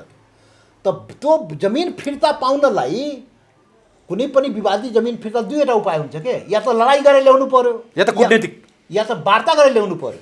लडाइँ वा वार्ता। तर वार्ताको लागि हाम्रो प्रमाण हुन्छ भन्ने उनीहरूको दाबी छ के। त यो चाहिँ प्रमाण त बेच्नेहरूसँग त प्रमाण त होला नि। कुन बेला त छोडेर नक्सा छाप्यो, केमा साटासाट गर्यो, त्यो जग्गा जब अब नेपालको भूमि के को लागि साटासाट गर्यो थाहा होला नि त। 58 वर्ष पहिले आफ्नो भूमिलाई छोडेर नक्सा छाप्दाखेरि के गरी साटासाट गर्यो त सही प्रमाण त होला नि तिनीहरूसँग। यही देश बेचुवासँग होला नि। महाकाली गर्दाखेरि त्यो स्रोतै छोडेर सम्झौता के अरे गरेर त्यो संसदमा पारित गराए, आफ्नो पार्टी फोरेर भए पनि पारित गराए, प्रमाण त होला नि। त्यसले प्रमाण यो नक्सामा छापेर प्रमाण हुँदैन के। त्यो प्रमाण त 58 वर्ष पहिले त नेपालको छँदै त्यो प्रमाण देखाउनु पर्छ र दुनियाँलाई बेकु बनाउने। र 58 वर्ष पहिले तिमी जन्मनुभन्दा पहिले त्यो नक्सामा थियो। नेपालको कुनै शासकले त्यो नक्साबाट हटाएको हो। कसले हटायो त्यो भन्नु त? अब त्यो इतिहास होला नि त सरकारसँग तपाईलाई पनि थाहा होला नि। त्यो सरकार त्यो नेपाली जनतालाई खोजी गर्नु पर्यो। तपाईँ पनि पटक पटक मन्त्री हुनुभएको जिम्मेवार पार्टी। नेपाल सरकारले यो श्वेतपत्र जारी गर्नु पर्यो। नेपाल सरकारले भन्नु पर्थ्यो, प्रमाण त उसँग छँदैछ नि। 58 वर्ष पहिले त्यो नक्सामा थियो भने त्यो प्रमाण त छँदैछ नि। सारा दुनियाँ प्रमाण होला, त्यो सारा त्यो नक्सा होला नि पहिलेको त। त प्रमाण त छ। यो नक्सा छापेर अहिले छापेर प्रमाण हुने हो। अहिले दिल्लीसम्म हाम्रो भनेर त्यो छापेपछि प्रमाण भयो। यस्तो वाहियात कुरा गरेर हुन्छ। नेपालको नक्सामा दिल्लीसम्म छाप्यो र हाम्रो प्रमाण हो वार्ताको लागि भनेर हुन्छ। वा भारत सरकारले काठमाडौँसँग हाम्रो नक्सामा आफ्नो नक्सामा छापेर अनि वार्तामा ल यो हाम्रो हो भनेर प्रमाण हुन्छ। तर भारतले त लिपुलेख लिम्पियाधुरा कालापानी उसको नक्सामा छापेर देखायो नि त। हामीले उत्तर दिनु परेन भने त्यो त उत्तर दिनु उस्तो त्यो छापेर उत्तर हुन्छ। उसले छाप्यो भने हामीले नै छापिदिउँ न भनेर छापियो नि त। यो त बहुत हल्कासँग भयो के। गर्नु पर्थ्यो के त ल म यो हल्कासँग भयो। ठिकै छाप्यो त पनि केही छैन। तर छापेर मात्रै हुँदैन। मैले भने गर्नु पर्थ्यो के? छापेर प्रमाण हो तपाईँले तर्क दिनुभयो नि। छापेपछि प्रमाण भइन्छ भनेर यो वाहियात कुरा हो। अरे छापेर के 50 वर्ष पहिले 58 वर्ष पहिले त छापेकै हो नि त। प्रमाण त छँदैछ नि त। अहिले केपी ओलीले छापेर त कायम छापेर प्रमाण भएको हो र होइन। त्यो जनताको आँखमा छारो हालेको त्यो प्रमाण छ। त्यो प्रमाण लिएर कुरा गर न। वार्ता गरेर पाउने हो के। वार्ता गरेर पाउने हो। पार्लियामेन्टमा गाली अनावश्यक सब प्रयोग गरेर वार्ताको माहौल बन्छ। अनावश्यक सब प्रयोग त गरे नि। उनको भारतको निशाना छापले प्रधानमन्त्रीले बोलेको कुरालाई इङ्गित गर्नु होला तपाईँले। यहाँ नेपालका विद्वान बुद्धिजीवीहरूले त्यो कुरालाई त्यो मार गर्यो कि यो वार्ताबाट पाउने कुरा, वार्ताबाट समाधान गर्ने कुरा। अनि वार्ताको लागि यो प्राइम मिनिस्टरको भाषणले त माहौल बनाउँदैन। के गरे यो? त्यसैले यो गलत प्रक्रियाहरू गलत भइरहेको छ के। कामैहरू गलत भइरहेको छ। तर भारतले सधैँ हेप्यो हामीलाई भन्ने कुरो छ नि त। सधैँ सानो भाइ बनायो हेप्यो भन्छ। एकदम गलत कुरा। के नाउँ भन्नु त? सुवेदीजी होइन के अरे? उमेश सुवेदी। उमेशजी। अब म कुन शब्द प्रयोग गर्ने? यहाँ भन्छ मिच्यो। अरे तिमी मिचाएको आफै। तिमी आफै गएर आफ्नो भूमि छोडेको। हामी त आफ्नो भूमि आफै नक्साबाट उडाउने काम पनि आफै गरेको। महाकाली सन्धि पनि हामी आफै गरेको। त आफ्नो गल्ती किन हामी स्वीकार गरिरहेको छैन? यो नस्लीय चिन्तन सोच बोकेका खोखला राष्ट्रवादीहरूले जनताको अगाडि हात जोडेर प्रार्थना गर्नु पर्दैन, क्षमा माग्नु पर्दैन? ए विगतमा हामीले गल्ती गऱ्यौँ, यसरी गल्ती भएको छ, अब सुधार गर्छु चुप भन्नु पर्थ्यो। केपी ओलीले महाकालीमा त म ठुलो अपराध गरेँ, महाकालीमा यो कालापानी लिपुलेको चाहिँ त्यो चाहिँ स्रोतै नछुट्याइकन मैले सीमा नदी भनेर सही गरेर पार्लियामेन्टबाट अनुमोदन पनि गराएँ, पार्टी पनि फोरे, ठुलो अपराध भयो भन्नु पर्दैन? अनि अहिले फेरि गुमराहहरूलाई नक्सामा छापेर अनि राष्ट्रवादी बनाउने र तपाईँ मिडियाका मान्छेले त्यसलाई पोइन्ट आउट नगर्ने अनि ढाकछोप गरेर प्रश्न गर्ने हुँदैन के। यो हुनै सक्दैन। यो प्रमाण आफ्नो नक्सामा छाप्दैमा त्यो प्रमाण हो वार्ताको लागि। त त्यो हुँदैन के। तर नि त्यसै के छ भने त्यो होइन, के हो त वास्तविकता? वार्तामा जानुपर्छ, वार्ताको माहौल बनाउनुपर्छ। आफ्ना दसी प्रमाणहरू जो विगतमा आज छापेको त्यो प्रमाण हुँदैन। आज छापेर के भन्छ त्यो संसदबाट पारित गराएर अनि ठुलो प्रमाण हुन्छ, त्यो आधारमा चाहिँ अर्को मुलुकले चाहिँ ल अब ठिक छ भनेर यदि त्यो हुने हो भने दिल्लीसम्म छापौँ, आफ्नो संसद पारित गराउँ। र त्यो त हाम्रो भूमि नै होइन नि दिल्लीसम्म त, तर हाम्रो भूमिको पो छाप्यो त। त्यो छापेर मेरो भाइ मैले बुझेँ कागजमा छापेर हुँदैन। ती वार्ता प्रमाणहरू छ हामीसँग, 50-58 वर्ष पहिलेको नक्सा छ नि, प्रमाण छ नि। त्यो अहिले छापेर जनतालाई अब कुर्सी जोगाउनले छापे हो कि कुर्सी गइरहेको थियो पार्टीको के अरे मा भएको किचलो हटाउनलाई नक्सा पुरा गरे हो कि छापे हो कि कोरोना विरुद्ध जुन लड्नुपर्ने सरकार असफल भइरहेको त्यसलाई डाइभर्ट गरेर छापे हो कि, किनभने त्यो प्रमाण हामीसँग छँदै थियो के। अनि अहिले चाहिँ कागजमा छापेर जनतालाई राष्ट्रवादी काम गरिरहेछ तपाईँ भन्नु नि, अरे कुन प्रधानमन्त्रीले छाप्यो नि त। अरे अपराधीहरू, तिमी अपराध गर्ने नेपाली जनताको अगाडि आफ्नो भूमिसँग साटासाट गर्ने अपराधीहरू, त्यो माफी माग जनतासँग के, जनता माफी माग र वार्ताबाट दसी प्रमाण लिएर आफ्नो भूमि फिर्ता ल्याऊ। ठिक छ, त्यो गर्नुपर्ने हो। तपाईँले भनेको कुरा वार्ताभन्दा अर्को सम्भव छैन। अब मैले यहाँनिर जोड्न खोजेको कुरो, सरकारले निशाना छापमा राख्नलाई संविधान संशोधन दर्ता गरेको छ, तपाईँहरूले पनि संविधान संशोधनको प्रस्ताव संसदमा दर्ता गर्नुभएको छ। अब यो यस्तो राष्ट्रिय मुद्दामा, राष्ट्रहितको मुद्दामा सबै पार्टीहरू एक ठाउँमा हुनुपर्नेमा तपाईँहरू विभाजित हुनुभयो, तपाईँहरूको सरकारलाई समर्थन भएन, संविधान संशोधनमा तपाईँहरूले काउन्टर दिनुभयो। यो तपाईँहरूले यो केपी ओलीको सरकारले संविधान संशोधनको लागि राखेको प्रस्तावलाई निष्क्रिय पार्ने तपाईँहरूको प्रपञ्च हो भनेर आरोप लगाइरहेछन्। यो के हो वास्तविकता? पहिलो कुरा त म अघि नै व्याख्या गरेँ, यो जनतालाई गुमराह गर्ने त्यो भनिसक्नुभयो हजुर। यो आफ्नो असफलता, आफ्नो सरकारको असफलता छोप्नलाई आफूले गरेको राष्ट्रघात, महाकाली सन्धिमा गरेको राष्ट्रघात, त्यसबाट जनतालाई त्यो चाहिँ डाइभर्ट गर्नलाई, त्यो प्रश्न पार्नु, त्यो गर्नलाई यो कामहरू भइरहेको छ। त्यो हामीलाई शङ्का छ, यो जमिन फिर्ताको लागि यो सबै कुरा भइरहेको छैन। यो जनताको दिमाग डाइभर्ट गर्नलाई म त केही न केही गरिरहेको छु, त्यो देखाउनलाई, पुरानो उसको अपराध चाहिँ छोपिनलाई, महाराष्ट्रवादी आफूलाई खोखला राष्ट्रवादी देखाउनलाई यो कामहरू भइरहेको हो। किनभने हामीलाई थाहा छ हाम्रो गुमेको भूमि, हामीले आफैले गुमाएको भूमि प्राप्त गर्ने तरिका यो नक्सा छापेर हुँदैन, संसदमा बिल ल्याएर हुँदैन। हामीलाई थाहा छ त्यो कुरा, हामीसँग प्रमाण छ। त्यो प्रमाणलाई लिएर अनि सरकारसँग, भारत सरकारसँग वार्ता गर्नुपर्ने त्यो काम चाहिँ गरिरहेको छैन। त्यो गरिरहेको छैन, वार्ताको माहौल पनि बनाइरहेको छैन। एक त यो सङ्कटमा जुन हिसाबले सरकार प्रस्तुत हुनुपर्ने त्यो भइरहेको छैन। त्यसमा पनि अब त्यो जनताको जीवन रक्षा गर्न सक्ने, न सीमाको रक्षा गर्न सक्ने, अनि यस्ता अब नालायकहरू के भन्ने। खैर, अनि संविधान संशोधन, यो संविधान, त्यसैले यो जुन कुरा काम भइरहेको छ यो जनतालाई गुमराह गर्ने काम, आँखामा छारो हाल्ने काम भइरहेको छ। पहिलो त मेरो टिप्पणी त्यो हो के, कागजमा छापेर जमिन फिर्ता पाउने होइन, तिमीले के गरेको बिना मतलब। अर्को कुरा यो जुन छापियो नक्सामा, त नक्सामा छाप्यो, खैर जरुरी थिएन, गएर वार्ता गरेर ल्याउनु पर्थ्यो फिर्ता, तर पनि नक्सामा छाप्यो त सम्पूर्ण नेपाली जनताले त्यसलाई धन्यवाद दिएकै हो नि त। सम्पूर्ण नेपाली जनताले उसले सर्वदलीय बैठक प्राइम मिनिस्टरले बोलाएपछि हामी यो देशको सबै राजनीतिक दलहरू, राष्ट्रिय जनता पार्टी, अहिले हाम्रो समाजवादी पार्टी, हाम्रो एकीकृत जनता समाजवादी, दुईटी पार्टी, अहिले जनता समाजवादी पार्टी, अब जनता समाजवादी। त्यो विगतमा प्रधानमन्त्रीले नक्सा छापिसकेपछि मैले त बहादुरी गरेँ नि त, ल बहादुरी गरिस्, राम्रो राम्रो धन्यवाद भनेर हामी सबै पार्टीले, देशको सबै जनताले ल धन्यवाद, घात गरे पनि जनताले धन्यवाद दिए, ल छाप्यो राम्रो गर्यो, अब संविधान संशोधन राम्रो गर्यो भनेपछि राष्ट्रिय जनता पार्टी वा अहिलेको जनता समाजवादी पार्टीका दुईटी पार्टीले सरकारलाई, प्रधानमन्त्रीलाई ल ठिकै छ छाप्नु पो, राम्रो गर्नुभयो, अब यो अनुसारको जग्गा फिर्ता चाहियो नेपाललाई, त्यो भूमि चाहियो नेपालीलाई, त्यसको लागि गएर वार्ता गर्नुहोस्, कूटनीतिक च्यानल प्रयोग गर्नुहोस्, आफ्नो दोषी प्रमाण जुटाउनुहोस् र त्यो सरकारसँग वार्ता गरेर नेपालको भूमि चाहिँ फिर्ता ल्याउनुहोस्। त्यो चाहिँ सबै पार्टीले भनिसक्या, हाम्रो पार्टीले पनि भनिसक्या, हामीले पनि भनिसक्या। भनेको मतलब त्यो नक्सा सम्बन्धमा, त्यो भूमि सम्बन्धमा त्यो सबै पार्टी एक ठाउँमा थियो, पुरै देशै एक ठाउँमा थियो, एकै ठाउँमा छ भनेपछि उहाँको काम भयो, नेपालको राष्ट्रियताको काम भयो, त्यसको लागि अब सरकार जानु पर्यो।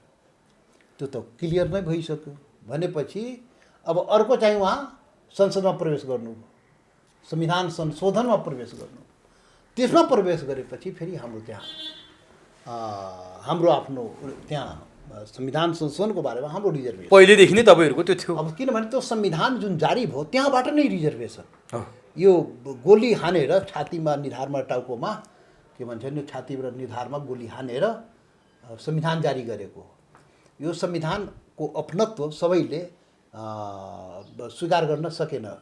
हिमाल पहाड तराई मधेसका आदिवासी जनजाति होस्, थारू होस्, मधेसी होस्, दलित होस्, सबैले पहिचान अधिकार खोजेका थिए। त्यत्रो लडाइँ लडेका थिए विगतमा।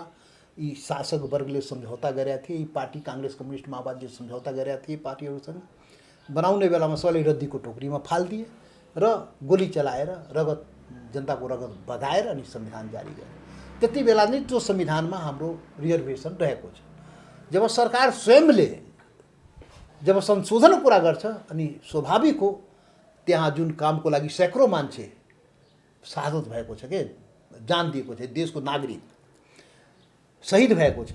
अनि त्यो शहीदको जुन सपना हो जब सरकारले संशोधनको कुरा संविधान संशोधनको कुरा उठाएपछि अनि स्वाभाविक हो त्यो चाहिँ हाम्रो नैतिक जुन दायित्व हो संविधानप्रतिको संशोधनप्रतिको के जनताको आकाङ्क्षाको शहीदको सपना त्यो कुरा स्वाभाविक उठ्ने स्वाभाविक नै भइहाल्यो। त्यो हाम्रो नैतिक दायित्वभित्र पर्ने कुरा भयो। अनि हामीले भन्यौँ त संविधान नक्सासम्म त ठिकै छ, राम्रो गर्नुभयो, अब गर्नुहोस् भन्ने समर्थन पाएकै हो। तर यो फेरि संशोधनको कुरा गरिदिँदाखेरि त हाम्रो पनि छ है, हाम्रो पनि त त्यो नैतिक बन्धनमा हामी बाँधेका हौँ। र त्यो चाहिँ प्याकेजमा गर्नुहोस्। त्यो संविधानको कुरा गर्दाखेरि संशोधनको कुरा गर्दाखेरि प्याकेजमा गरिदिनुहोस् भनेर हामीले आग्रह गऱ्यौँ। तपाईँले निष्क्रिय पार्नलाई त्यो प्रपञ्च रत्नुभयो भनेर आरोप लागिरहेछ कि होइन? त्यो भन्नेले के भन्यो त मलाई थाहा छैन। तर हाम्रो भनाइ के भने संशोधनको कुरा उठाएपछि प्याकेजमा गर्नुपर्छ। त्यो पनि राख, सँगै राख। अनि त्यो सरकारको दायित्व हो, संविधान संशोधन गराउने सरकारको दायित्व हो। त्यो दायित्व वहन गर अनि हामीलाई सहज हुन्छ। एउटा कुरामा मात्रै जुन कुरा हामी समर्थन जनाइसक्या हो त्यो कुरालाई संविधानसँग जोडेर संशोधनको कुरा जोडेर त्यसमा हामीलाई सहभागी गराउने हो भने एकै ठाउँमा उभ्याउने हो भने उभ्याउने अवस्था बनाऊ। संविधान संशोधनलाई एकै ठाउँमा उभ्याउने अवस्था बनाऊ र त्यसको लागि प्याकेजमा सहमतिको संशोधनको कुरा गर। त्यो शर्त हो तपाईँहरूको? हामी भनेकै हो नि, शर्तै हो। बिल्कुल। यदि तपाईँहरूको त्यो समाधान भएन भने तपाईँहरूले भोट हाल्नु चाहिँ हाल्नुहुन्न संशोधनको पक्षमा नक्साको? पहिलोको कुरा त बुझ्नुभयो। बुझेँ। यो प्याकेजमा संशोधनको कुरा गर भनेर हामीले भन्या हो, नत्र यो संविधान पनि समाप्त हुन्छ। त्यो पनि हामीलाई चिन्ता छ। यो प्रधानमन्त्री माननीय के अरे महामहिम केपी ओलीजीले यो 7औं संविधान पनि समाप्त गरिदिने हो। 6वटा संविधान त खत्तम भयो। तर तपाईँहरूलाई त यो संविधान मान्य नै छैन, झन् सजिलै हुन्छ नि समाप्त भए पनि। यति हल्का ढङ्गले तपाईँ पत्रकार जस्तो मान्छे टिप्पणी नगर्नुहोस् के। 6वटा संविधान समाप्त भयो, 7औं संविधान हो। यो संविधान बनाउनलाई धेरै रगत बगेको छ क्या मान्छेको। सङ्घीय लोकतान्त्रिक गणतन्त्रको संविधान हो, धेरै रगत बगेको छ।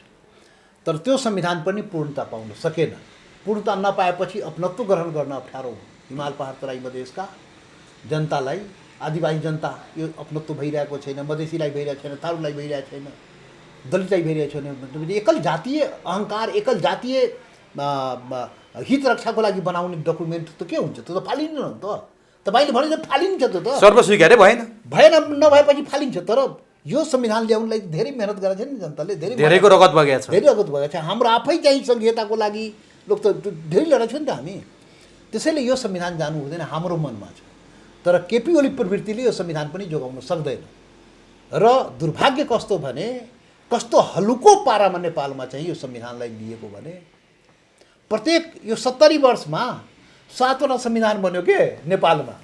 7वटा संविधान बनाउँदै फाल्दै अनि स्थिरता कहाँबाट आउँछ? हुँदैन नि। म भन्ने गरेको छु अमेरिका दुनियाँको सबभन्दा शक्तिशाली राष्ट्र होइन, सम्पन्न राष्ट्र हो कि होइन? अमेरिकामा कतिवटा संविधान बन्यो तपाईँलाई थाहा छ? 200-250 वर्षमा एउटा संविधान। 250 वर्षमा एउटा संविधान बनाएर ऊ देशको दुनियाँको सबभन्दा शिक्षित राष्ट्र भयो। तपाईँ छिमेकमा हेर्नुहोस्, पडोसी भारतको 65 वर्षमा एउटा संविधान, 50औं चोटि संशोधन सम्पूर्ण देशको लागि चाहिँ आत्मसात गराइयो। भनाइको मतलब नेपालमा चाहिँ 10 वर्षमा फाल्नु, औचित्य आवश्यकतै नहेर्ने रे। बाइबल कुरान गीता महाभारत संविधानलाई बनाइदिने, अनि बाइबल कुरान गीता महाभारत बनाएपछि संविधान त फालिन्छ नि। यो पनि फालिन सक्छ हो, त्यो फाल्ने बाटोमा गइरहेकै छ नि हाम्रा महामहिम केपी ओलीजी। किनभने यस्तो संवेदनशील मामलामा पनि, यस्तो राष्ट्रियताको संवेदनशील मामलामा पनि उहाँ न कागजलाई राष्ट्रियता भन्नुहुन्छ, जनतालाई राष्ट्रियता हेर्नुहुन्न, जनतामा आफ्नै जनतामा राष्ट्रियता हेर्नुहुन्न। अनि त्यो कागजमा कोर्दियो भने त्यो राष्ट्रियता हो रे। सैकड़ों मान्छेको रगत बग्दाखेरि राष्ट्रियता होइन रे।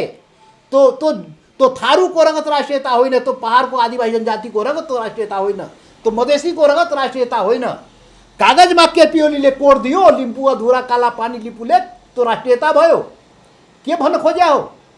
अरे राष्ट्रियता भनेको जनता भूमि सबै मिलाएर राष्ट्रियता हुन्छ, बिना जनताको राष्ट्रियता हुँदैन। यो नेपालमा त यस्तो परिभाषा गर्यो, हामीले भन्यो परिभाषा त्यो भूमि जनता सबैलाई लिएर हिँड न, तिमी कागजलाई मात्रै लिएर हिँड खोज्या भएन, कागजलाई नहिँड न। यो कागजमा लेखेर यो राष्ट्रिय मात्रै हुँदैन, जनताको भावनाले पनि लिएर संविधान संशोधन कुरा गर्दाखेरि त्यो जनताको भावनालाई पनि समेटेर प्याकेजमा जाउँ न। तर नि यो विषम परिस्थितिमा प्रधानमन्त्रीले के भन्नुभएको छ भने अहिले सीमाको विषय विषम भएर आएको छ, तपाईँहरूको माग त सम्बोधन गर्दै गरौँला, सब एक ठाउँमा उभिएको बेलामा कम्तीमा यो नक्साको पारित गरौँ भन्नुभएको छ। यो गलत टेन्डेन्सी नै गलत हो नि, म भन्दैछु नि। त्यो कागजमा लेखेर हामी जग्गा फिर्ता पाउँदैन, त्यो संविधानको संशोधन गरेर जग्गा फिर्ता पाउने होइन। तपाईँहरू मत हाल्ने कि नहाल्ने त्यसमा होइन, त्यो तपाईँहरूको मत पक्षमा आउँछ कि आउँदैन संविधान संशोधन? तपाईँ कहाँ पुग्नु? अरे पहिले कुरा के हो, के भन्न खोजेको त क्लियर हुन दिनुहोस् न। भोट हाल्ने हो कि होइन? हो। हामी भन्छौँ त्यो बाटो नै गलत हो। केपी ओली गइरहेको बाटो जनताको विरुद्धमा हो, देशको विरुद्धमा हो। केपी ओलीले जुन प्रक्रियाले चाहिँ काम गरिरहेको छ त्यसले देशको भलो गर्दैन, जनताको भलो गर्दैन। तर सारा वाह छ नस्लीय चिन्तन सोच बोकेका एकल जातीय अहङ्कारवादीहरू त्यो जनतालाई छोडेर हिँड भनेर जुन संविधान बनायो त्यही मानसिकता त अहिले पनि हो। त्यो संविधान बनाउने मानसिकता वाह जुन छ नि, त्यही मानसिकता भएको मान्छेहरूको वाह छ।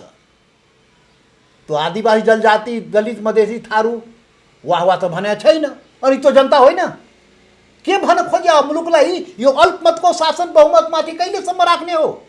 अल्पमतको शासन, एकल जातीय, सुन्नुहोस्, एकल जातीय शासन, अल्पमतको नस्लीय शासन यस देशमा चलिरहेको छ। 2/3 निकट सरकार छैन र? म 2/3 छु। म त्यही त भन्दैछु। म जुन परिभाषा गरे त्यो सुन्नुहोस्।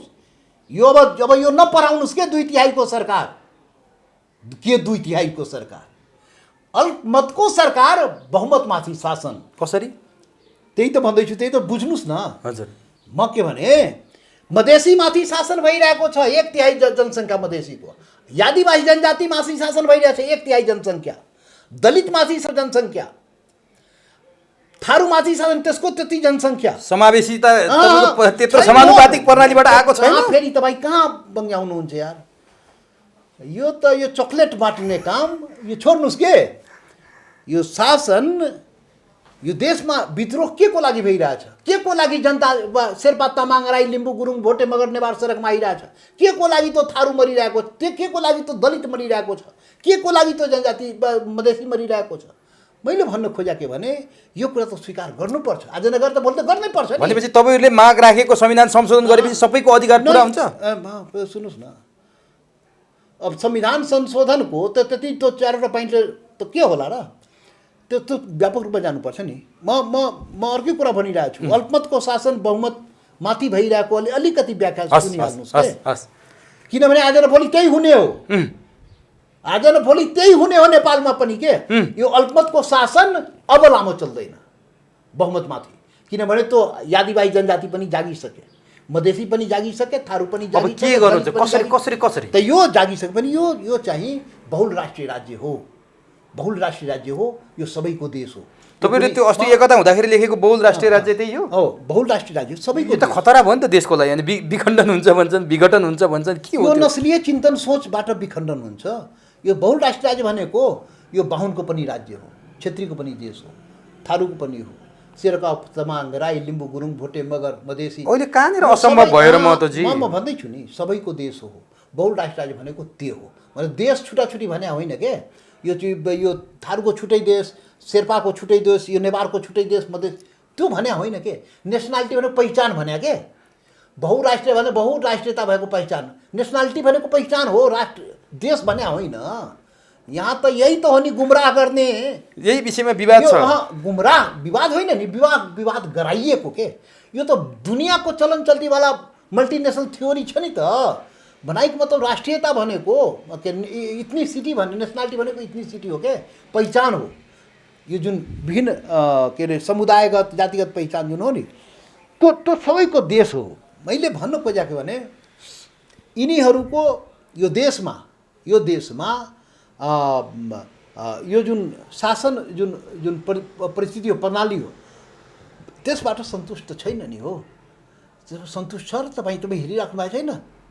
यो आदिवासी जनजातिको त्यो चाहिँ असन्तुष्टि पटक पटक हेर्नु भएको छैन? अहिले पहिला जस्तो त छैन। अहिले सबै मान्छे चाहिँ खुसी छ।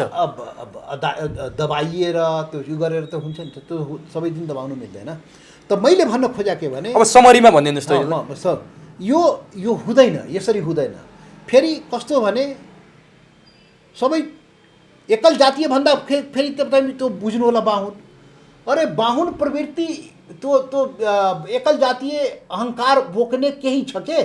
त्यो बाहुन भिखमङ्गालाई गाली गरेर त भएन नि, त्यो खान पाएको छैन।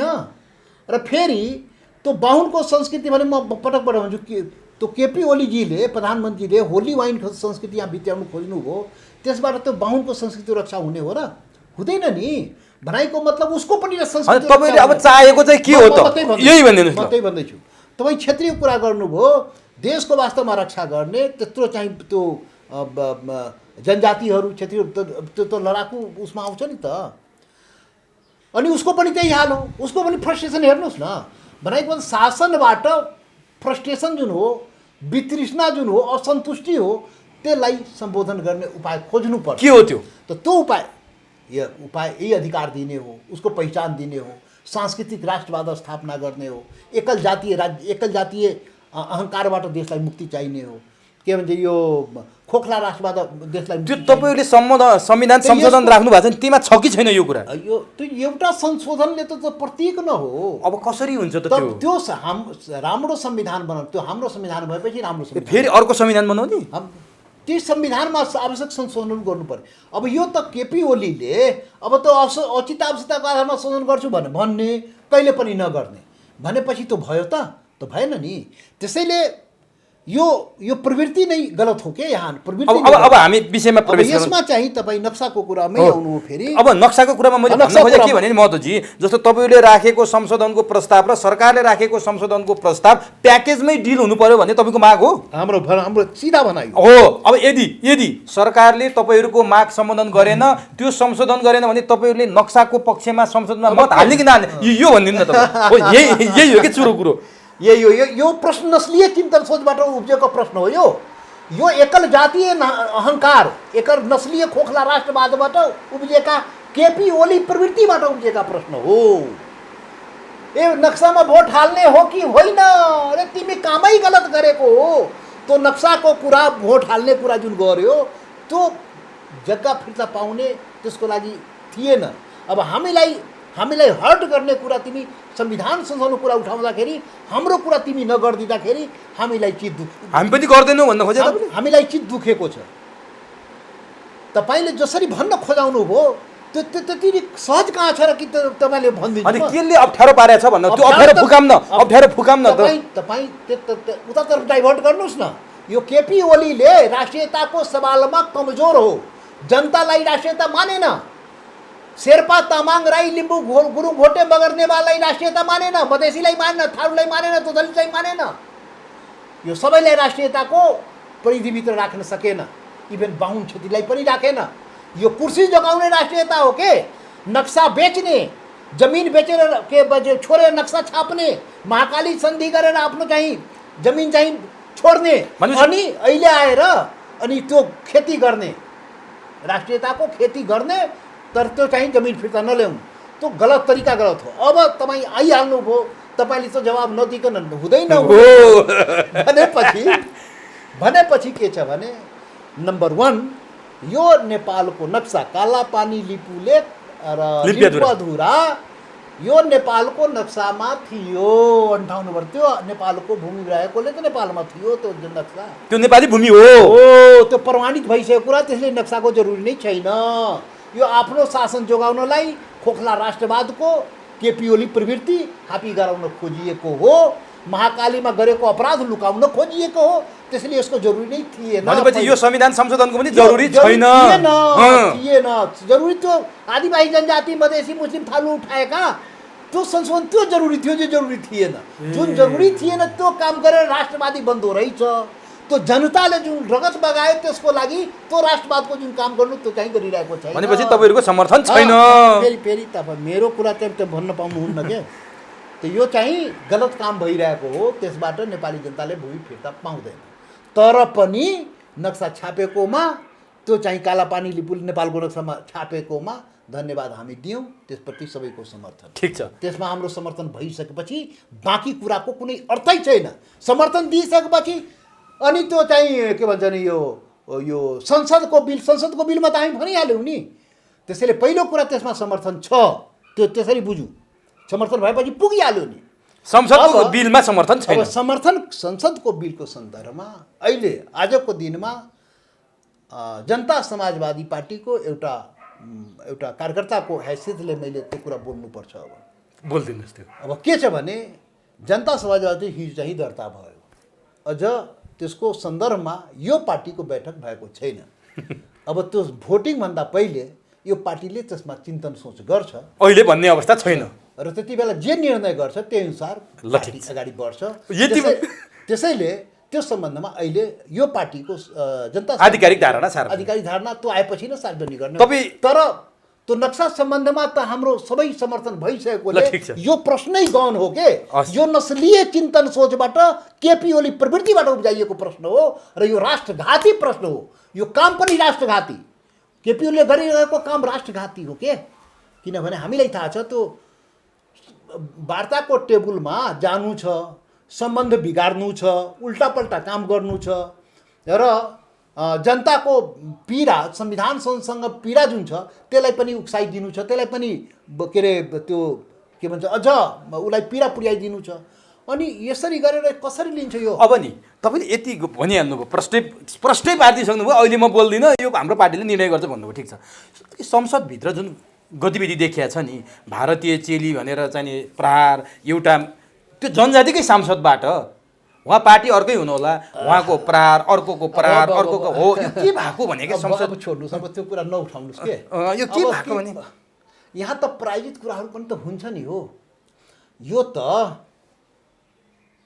यो देशको सांसद आफूलाई सहज हुने भाषा, उसका मातृभाषा, सम्पर्क भाषा, संसदमा शपथ खाएका छन् आफ्नो भाषामा, अनि आफूले के अरे सहजता भएको भाषा बोलेको छ। अनि प्रायोजित ढङ्गले त्यहाँ केही कुरा आपत्तिजनक ढङ्गले उठाउने कामहरू भयो। दादागिरी, रगत उम्लिने के हुन् के संसदभित्रका प्रायोजित ढङ्गले त्यो कुरा उठाउने प्रयास गरिएको हो। यो पनि प्रायोजित ढङ्गबाट उठाइएको, त्यो गलत हो। त्यो देशको हितमा त्यसरी चाहिँ बोल्नु हुँदैन, कसैलाई हर्ट गर्ने, कसैलाई अपमान गर्ने। तर उहाँले चाहिँ नक्सा भारतलाई सोध्नुपर्छ भन्नुभएछ नि त। त्यसमा प्रवेश नगर्नुहोस् के, त्यो प्रवेश नगरौँ के। त्यो किनभने त्यो मलाई थाहा छ, त्यो प्रायोजित ढङ्गले गराइएको कुराहरू हो। म पर्सनली म चिन्या छु, सांसदहरूलाई पनि चिन्या छु, लामो समयदेखि चिन्या छु। त अब त्यो अब तपाईँले एकचोटि संसदमा बोल्नुभएको थियो एउटा विषय, सीमा रक्षा ओलीले गरे होइन कि टोपीले गरे हो कि धोतीले गरे हो भन्नुभएको थियो कि त्यो के भन्न खोज्नु भएको थियो? ओलीले गरे होइन? ओली प्रधानमन्त्री ओलीले त महाकाली सन्धिमा सीमा रक्षा गरेकै हो नि त, हेरिहाल्यो नि त। महाकाली सन्धिमा महामहिम केपी ओलीजीले सीमा रक्षा गरे होइन? नेपाली जनताले त्यो बुझेको होइन। तर तपाईँको संसदको यो भनाइ निकै भाइरल भएको थियो क्या। त्यही त नेपाली जनताले बुझेको छ। यो महामहिम प्रधानमन्त्रीजी कागजमा जुन छापिरहेको छ, यो चाहिँ कागजमा छापिने साँच्चीकै सन्धि गरेर त्यो चाहिँ महाकाली सन्धि गराएको, त्यसलाई संसदबाट फेरि यही संसदबाट चाहिँ त्यसलाई पारित गराएको। पार्टी टुटे पनि टुटोस्, तर त्यो महाकाली सन्धि लिपुले कालापानी र लिम्बू अधुरा कहाँ गयो बेपत्ता चाहिँ त्यसलाई पास गराएकै हो नि त। अनि त्यसैले छोडिदिनुहोस् के कुराहरू। अनि यो बजेटको विषयमा पनि तपाईँहरूले निकै आलोचना गर्नुभयो। बजेट, सरकारको बजेट कसरी लिनुभएको छ? अब इलेक्ट्रिक भेहिकल, इन्डक्सन चुलोमाथि ट्याक्स लाउने, अनि यहाँ चाहिने बिजुली मैत्री वातावरण बनाउने भनेर यही सरकार भन्ने, किसानले पाउने मलमाथि ट्याक्स लाउने, यस्ता यस्ता गर्यो भनेर आलोचना भइरहेछ। तपाईँले चाहिँ बजेट कसरी लिनुभएको छ? यो बजेटमा त अस्ति पार्लियामेन्टमा बोलेँ। यो चाहिँ कस्तो भने यो अल्पमतका शासकले आफ्नो शासन लम्ब्याउनलाई औपनिवेशिक मानसिकताबाट प्रेरित भएर ल्याउने बजेटहरू हो के। यो त बडा विडम्बनापूर्ण अवस्था छ के। अब त्यो भित्र धेरै प्रवेश गऱ्यो भने थोरै संक्षिप्तमा दिनु। तर कस्तो छ भने जस्तो ल्याए पनि देश त कङ्गालको कङ्गालै हो। यो केपी ओलीको एकचोटि होइन 13 पटक बजेट ल्याए पनि नेपाली जनताको जीवन स्तर उठ्ने होइन, दिनका दिन गरिब भएर गइरहेको छ। यो देश त दुनियाँको सम्पन्न राष्ट्र बन्नुपर्ने होइन र। प्रकृतिले नेपाली जनतालाई सब थोक दिएको छ, माया गरेको छ के। तर यी शासकले नेपाली जनतालाई माया गर्न सकेन। जनपक्षीय बजेट भएन। म बजेट कहाँ तपाईँ खालि बजेटमा म 13वटा बजेट ल्याए पनि नेपाली जनता कङ्गालको कङ्गाल। किनभने जीवन उकास्ने बजेट भनेको जीवन उकास्ने काम त गर्नुपर्छ नि त, नीति त्यस्तै ल्याउनु पर्ने हो। नेपाल जलस्रोतको मामला ब्राजिलपछि दोस्रो स्थानले। जलस्रोतको मामलामा जो जलस्रोतको मात्रै प्रयोग गरेको भए त्यो चाहिँ नेपाली जनता कहाँ राख्ने पैसा ठाउँ हुने थिएन के। त्यो स्विजरल्यान्ड जानुपर्ने अवस्था थिएन। त्यो अमेरिका दौड्ने यहाँ 50 लाख नेपाली रोजीरोटीको खोजीमा के भन्छ मान्छे प्लेट माझिने, दरबानी गर्ने, भेडा चढाउने कस्तो मतलब त्यो त दुःखदायी कामहरू गर्नुपर्ने अवस्था छ। हाम्रा नेपालीहरू विदेशमा गएर बाहिर गएर त्यो अवस्था हुने थिएन। खालि त्यो जलस्रोतको मात्रै प्रयोग गरिदिएको भए सैकड़ों वर्षदेखि त्यो वाटर डलर, व्हाइट गोल्ड भन्छौँ हामी, वाटर डलर, त्यो डलरै आउने व्हाइट गोल्ड सेतो सुन हो। त्यो सैकड़ों वर्षदेखि नेपालको पानी बगेको बगे नेपाली जनता कङ्गाल भएको भए। अनि राष्ट्रवादी हामीले नाक फुलाउने महान राष्ट्रवादी, अरे महान राष्ट्रवादी, देशप्रति जनताप्रति गद्दार। तिमी शासकहरू गद्दारी गर्यो जनताप्रति। पर्यटनको मामलामा नेपालको प्रत्येक पाइलामा पर्यटन छ। हेर्नुहोस्, स्विजरल्यान्ड र सुन्दर देश हो। स्विजरल्यान्ड भन्दा जानु पर्दैन त्यहाँ। यस्तो सुन्दर देश हो, प्रत्येक स्टेप बाई स्टेप पर्यटन हो। तर दोहन गर्न सकिएन। यस्तो फेरि सस्तो पर्यटन के।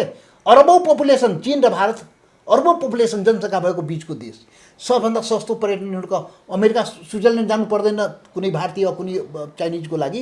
यहाँ सस्तो छ नि त। तर त्यो पर्यटनको प्रयोग भएन त्यो पर्यटनको प्रयोग।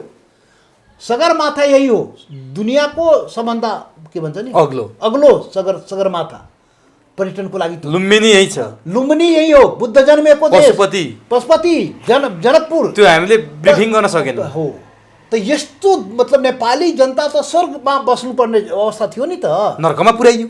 नर्कमा। अनि अलिअलि दायित्व त तपाईँहरूको नि होला नि। अनि बजेटको कुरा यो शासकहरूलाई भन्नुहोस् के। यो शासक नस्लीय चिन्तन सोच बोकेका शासकहरू जो प्रत्येक 10 वर्षमा संविधान बनाउँछ, जनतालाई अधिकार दिँदैन, एकल जातीय राज्य कायम गर्न चाहन्छ, त्यसलाई गाली गर्ने हो के। यो देशको जनता, यो हिमाल पहाड तराई मधेसमा बसेका जनतालाई आत्मसात हुने गरी नियम कानुन संविधान अधिकार र पहिचान सम्मान दिने जुन काम हो त्यो गरेन के। अब नि त्यहाँ नगरेपछि देश बिग्रियो। अनि हेर्नुहोस् न, अनि त्यो नदिएपछि दबाएर थिचेर शासन गर्ने, शोषण गर्ने। अनि यसले त देश दुनियाँमा कुन देश विकास गरेको छ? बिना राष्ट्रवादको देश विकास गरेकै छैन। यहाँ राष्ट्रवाद नै भएन नि त। यहाँ राष्ट्रवाद त कागजमा कोर्छ। राष्ट्रवाद चाहिँ महाकाली सन्धि गर्छ, उराउँछ, नक्सा छाप्दाखेरि आफै छोडिदिन्छ। अनि मधेसीलाई गाली गर्छ, राष्ट्रवादी भइन्छ। अनि मधेसीलाई हेर्दै भारतीय भनिदियो, राष्ट्रवादी भइहाल्यो। अनि यो जनजातिलाई शेर्पा तामाङ राई लिम्बू गुरुङ भोटे नेवारलाई खत्तम, यो त मान्छे नै होइन। त्यो थारू त झन् थरुवट कम लडी र के भन्छ अरे कमैयाहरू हो। त्यो दलित त अछुत हो, त्यसले त कुटी कुटी मारिदिनुपर्छ। यस्ता मानसिकता बोकेपछि राष्ट्रवाद कहाँबाट आउँछ? त्यसैले सांस्कृतिक राष्ट्रवादको आवश्यकता छ नेपालमा। अब तपाईँहरूको पार्टीले त्यो कुरा उठाउँछ। बिल्कुल यो वैकल्पिक निर्माण यही सब नभएर यही सब गर्नुपर्छ। अब ठिक छ, म अन्तिममा छु। अहिले एमसिसी यो मिलेनियम च्यालेन्ज कर्पोरेसनको निकै विवाद छ। शेरबहादुर देउवाले पास गर्नुपर्छ भनेर बोलिराख्नु भएको छ। नेकपाभित्र विवाद छ। तपाईँहरूको पार्टीले चाहिँ यो एमसिसी पास गर्नुपर्छ भन्छ कि एमसिसी खारेज गर्नुपर्छ भन्छ कि यो एमसिसीमा नि राष्ट्रवाद र राष्ट्रघात जोडिएको छ? यो तपाईँहरूको धारणा के हो? यही राष्ट्रवादी राष्ट्रघाती काम त यिनीहरूले नै गर्ने हो नि त। अनि यी राष्ट्रवादी राष्ट्रघाती काम त यिनीहरूले नै गर्ने हो नि, यो काङ्ग्रेस कम्युनिस्टहरूले नि त। यसैले गरेछ, एमसिसी गरेर सम्झौता गरेछ। अब कस्तो देश 12 वर्ष पहिले सम्झौता गरे, दुनियाँले कसरी विश्वास गर्छ? तर डाक्टर भट्टराईले सुरुवात गर्नु भएर चाहिँ त एमसिसी जसले गरे पनि चरित्र हुन्छ रे, राष्ट्रको चरित्र। मलाई प्रधानमन्त्री बनाइदिनु त्यही काम हुने हो, चरित्रै गडबड छ के? पहिला चरित्र फेर्नु पर्यो। हो, चरित्र चिन्तन सोच चरित्र फेर्नु पर्यो के? त्यही गडबड छ। अनि यो के छ एमसिसीमा तपाईँहरूको धारणा? अब एमसिसी 12 वर्ष पहिले कति वर्ष पहिले गरे अरे?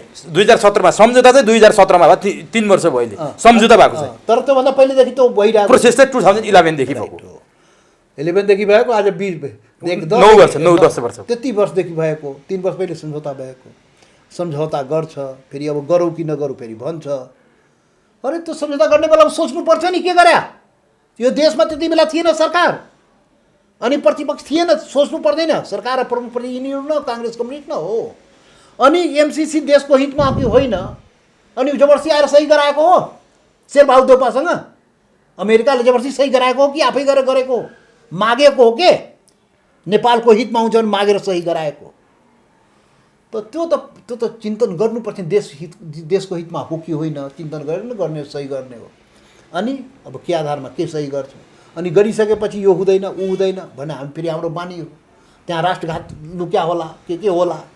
त यो त बडा अप्ठ्यारो छ के? यो बडा अप्ठ्यारो छ। यो त तपाईँहरूको समर्थन छ कि छैन? यो देश यो के भन्ने अब होइन, दुनियाँको सहयोग त नेपाललाई चाहिँ देशलाई गरिब बनाएर कङ्गाल बनाएर राखेका छन् शासकहरूले। दुनियाँबाट भिखमङ्गी भएन भने देशै फेरि जनता फेरि मर्ने हो, विकासै नहुने हो। लिनुपर्छ त्यो। त्यसैले विकासको लागि त दुनियाँ मित्र राष्ट्रबाट आएको सहयोग त लिने नै हो। त त्यो सहयोग लिने नाउँमा फेरि राष्ट्रघात त गर्न पाइँदैन। त्यो पनि के अरे सचेत रहनुपर्छ। सरकारको दायित्व हो के? त्यो राष्ट्रघात नहुने गरी। तर संसदमा मतदान गर्नु पर्यो भने तपाईँको पार्टीले के गर्छ? अब त्यो त मतदानको बेला आयो भने हामी त्यसमा छलफल गर्छौँ नि त। अहिले त हामीलाई त्यो भनेको पनि छैन, आएपछि सोचौँला। पहिले त आफ्नो कम्युनिस्ट पार्टी मिलाओस् न। त्यो कम्युनिस्ट पार्टीले एउटा भन्छ गर्ने, एउटाले नगर्ने, एउटाले भन्छ राष्ट्रघात। त्यति बेला महाकाली सन्धिमा भनेको थियो नि त केपीओलीलाई, ए राष्ट्रघाती काम हो। पार्टी के अरे त्यो अर्को पार्टी, त्यही पार्टीको अर्को फ्याक्सनले भनेको थियो नि राष्ट्रघाती, तिमी राष्ट्रघाती भयो त। अहिले पनि त्यो कम्युनिस्ट पार्टीभित्र एमसिसी राष्ट्रघाती हो कि राष्ट्रवादी हो, त्यो पार्टीले पहिले प्रचार गरोस् न। अनि हामी गर्छौँ त्यो गरेपछि हामीले बताओस् न यो यसरी राष्ट्रवादी हो या यसरी राष्ट्रघाती हो। हामीले यति मालुम छ, यति जानकारी छ, देशको विश्वसनीयता यिनीहरूले गुमाइरहेछ। अर्को देशसँग सम्झौता गर्छ, त्यसले रेक्टिफाइड गरेर दुनियाँले कसरी विश्वास गर्छ? कुनै पनि देशले सम्झौता गर्छ नेपालसँग?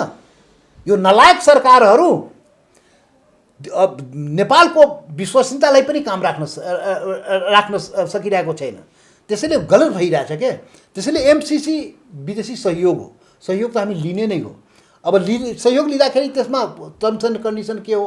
पहिले ऊ पार्टीले नि क्लियर गरेर आओस् न। सरकारी पार्टी नै सम्झौता त भइसक्यो, सम्झौता त भइसक्यो, लिने कि नलिने अब संसदबाट पारित गर्ने कि नगर्ने भन्ने मात्रै। त यो देशको लागि त अनैतिक प्रश्न वास्तवमा भन्यो भने देशले अब गर्दैन भन्नु देशको लागि अनैतिक भइसक्यो नि त। गरिसकेपछि त गर्नु पर्यो देशको लागि। तर घाती छ भन्छन् फेरि है। त्यही त भन्दैछु त, घात गर्ने को हो त? जनतामा नङ्ग्याउनु पर्यो के?